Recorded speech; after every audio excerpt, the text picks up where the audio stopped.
So we have a crisis in Delhi, also in Bengal, a crisis being reported there, and in Karnataka as well. One of every two people undergoing an RT-PCR test in Kolkata is testing positive for COVID. That was the news last week. And while in Karnataka, it is going in for a lockdown from tonight after reporting the highest numbers ever on Sunday evening. Well, to talk more about the situation, we're joined now by Dr. Sankaran Sundaran, Head International Transplant Services, Manipal Hospital, Dr. Saswati Sinha, Senior Consultant, Critical Care, Amri Hospitals in Kolkata, and Dr. Suranjit Chatterjee, Senior Consultant, Internal Medicines, Indraprastha Apollo Hospitals. Thank you so much, doctors, for joining us on the show this morning, on the channel this morning. Dr. Sinha, first to you, if you could tell us about the situation in Kolkata. Bengal recently reported the highest numbers ever. Bengal recently reported the highest numbers ever, and every second person who is testing for COVID in Kolkata is testing positive.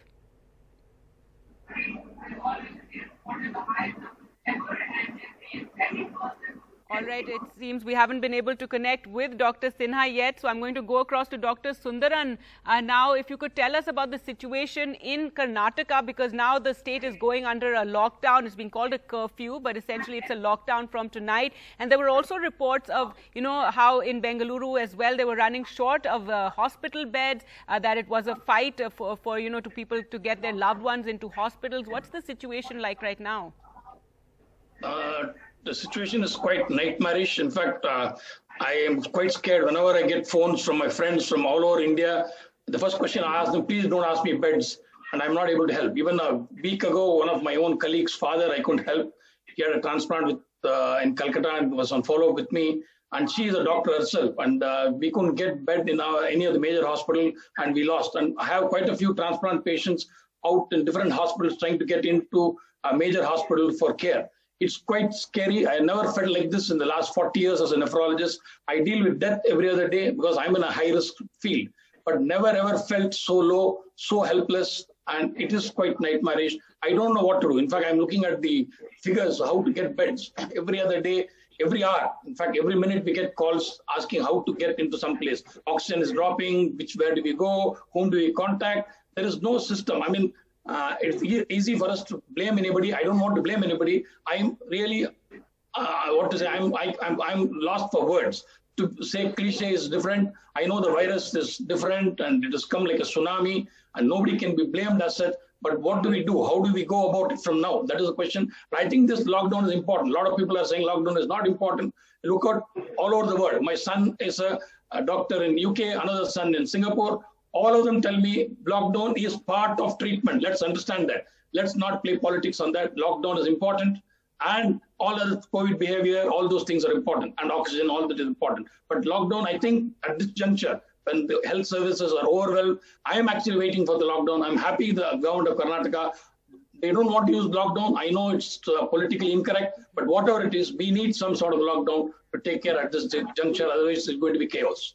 Absolutely, Dr. Sundaran, though, lockdown, as we know from all the experts, is really the last option. But we've reached that stage where we're at the last option, that we need a lockdown. We need, some sort of relief for all of you doctors and hospitals that are just struggling right now with this situation. We have Dr. Sinha with us as well. Dr. Sinha, I started by, in fact, asking you, I wanted to focus on Bengal situation, which is very, very worrying. It reported the highest number of cases on a Saturday in the month. And also we're hearing reports of how every second person who is testing for COVID, who's taking the RT-PCR, is testing positive. And that really also begs the question, there are enough tests being conducted? Do you know enough about the spread of COVID in the state that is even now, just saw another phase of elections yesterday?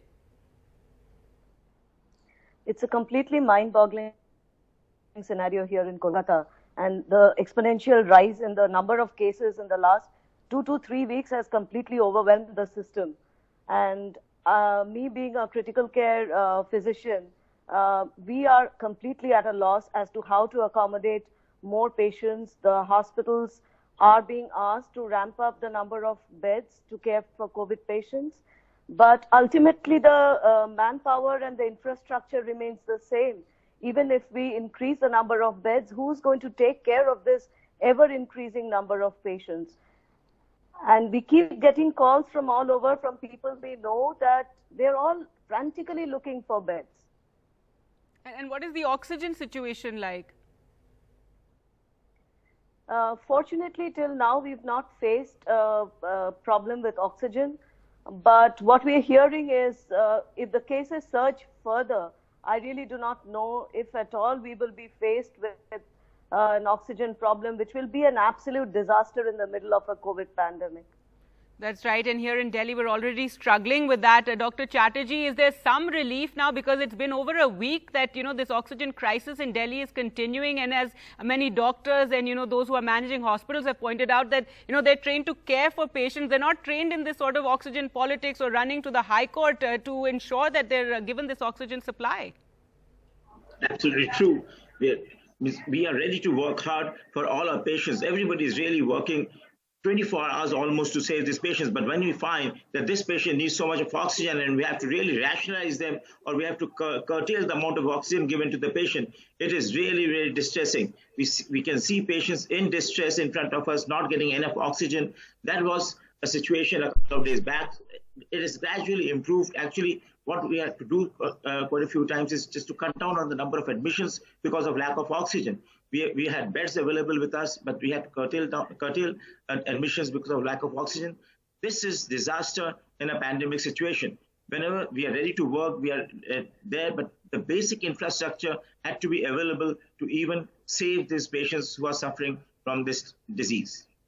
Right, absolutely. And now we're hearing that, the Oxygen Express is coming into Delhi, and perhaps the situation will ease in the next couple of days. But yes, it's really, a monstrous situation for all of you doctors who are dealing with this right now. Thank you so much for sparing your time and joining us on the channel this morning.